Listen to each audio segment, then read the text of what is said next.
यार गनीमत है कि रियल नेटवर्क्स में मैं पाला कभी नहीं पड़ा। और ऐसा है कि पहले कभी ऐसा लगता है कि लाइक प्लेइंग क्रिकेट ऐसा लगता है कि totally doing naturally but how you do this something. अब देखिए नेचुरल जो चीज़ है ना वो कोई वो मुश्किल चीज़ नहीं है। एट द सेम टाइम वो मुश्किल चीज़ है भी। ऐसा है ना कि जब आपको सरेंडर की प्रैक्टिस हो, अपने अहंकार को सरेंडर करने का एक प्रैक्टिस होता है। अगर उसको अगर प्रैक्टिस करते रहो तो आप ऑटोमेटिकली आप इंसान को प्ले करोगे, ना कि अपने ईगो को, अपने अहंकार को। अक्सर क्या होता है, वही मैंने जैसे मैं पहले कहा था कि अपने खुद के अहंकार को अगर आपने ट्रिपल कर दिया या 4 गुना कर दिया और उसको पेश किया तो लोग उसको एक्टिंग मानते हैं। मैं उसको नहीं मानता। मेरा ये है कि आप जितना ज़ीरो हो सकते हो उतना उस किरदार को आप अच्छी तरह से निभा पाओगे। कभी किसी रियल नटवरलाल से पाला पड़ा है? यार गनीमत है कि रियल नेटवर्क्स में मैं पाला कभी नहीं पड़ा। और ऐसा है कि पहले के ज़माने में उतने कुछ हमारे पास नगद नारायण नहीं था तो किसी को रुचि भी नहीं थी कि हमें कोई ठगे, है ना। तो अब खैर लोग मुझे बड़े इज़्ज़त से दिखते हैं तो कोई ठगने का प्रश्न नहीं। ऐसा कुछ वाकया याद नहीं मुझे जहाँ पे किसी ने ठगा हो, या मैं किसी को मैं क्यों ठगूंगा किसी को। नहीं ठगा नहीं। तो आपकी इच्छा नहीं कभी नटवरलाल बनने की? रियल लाइफ में क्यों नटवरलाल बनूंगा भैया? मैं कोई जेल जाना है क्या?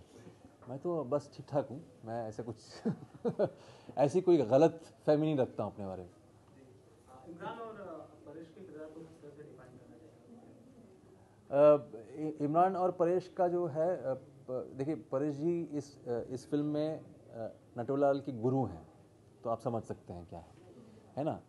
तो और वो आप जानते हैं इस देश के सबसे one of the most important actors हमारे देश के।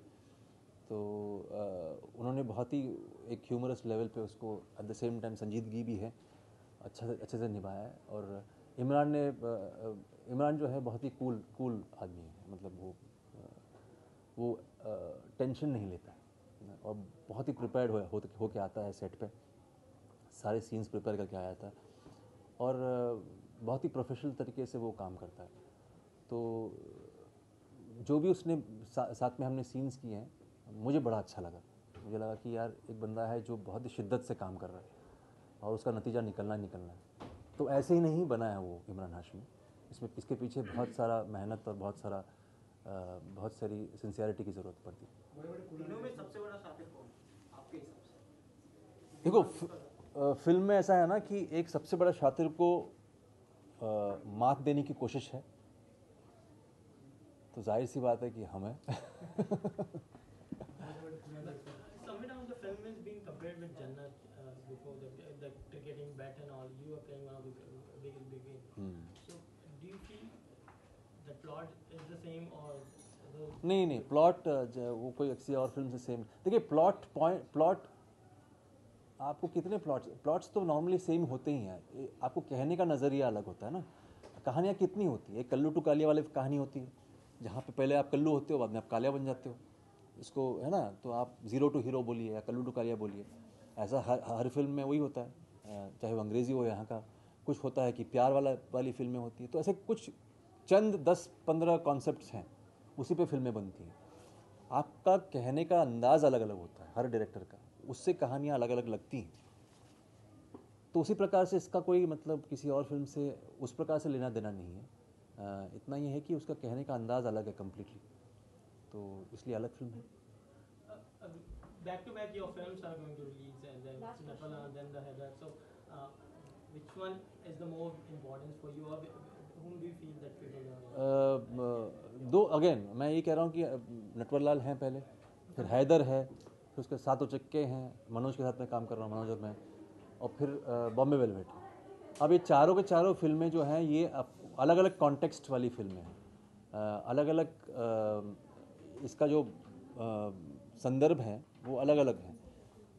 तो ये अलग अलग फिल्में हैं, अलग अलग भिन्न भिन्न भांति की टाइप की फिल्में हैं। तो आप उसको जज नहीं कंपेयर नहीं कर पाओगे। आप ये नहीं कह सकते कि अच्छा ये फिल्म का ये कॉन्टेक्स्ट के ऊपर डिपेंड करता है। और चारों मुझे खुशी इस बात की है कि चारों फिल्मों का संदर्भ अलग है, किरदार अलग हैं और जो इंसान मैं प्ले कर रहा हूँ हर एक में वो अलग अलग हैं। और तीसरी सबसे इम्पॉर्टेंट चीज़ है कि बहुत ही इंटरेस्टिंग हैं चारों के चारों।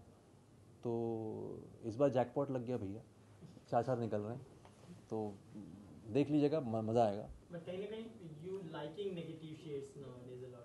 आई लाइक ऑल शेड्स यार, मैं ये हर शेड साल पे, कहीं ना कहीं मैं सब शेड को, मैं चाहे वो हनीमून ट्रैवल्स हो या संकट सिटी हो या ब्लैक फ्राइडे हो या कोई भी ऐसा हो, वो शेड तो खैर वो पेंटर जाने, एक्टर को वो सब पता नहीं होता। मैं सिर्फ इंसान को पोर्ट्रे करता हूँ, मैं इंसान को दर्शाता हूँ और उसमें ही मुझे बड़ा मज़ा आता है, उसमें रमने में। Thank you guys.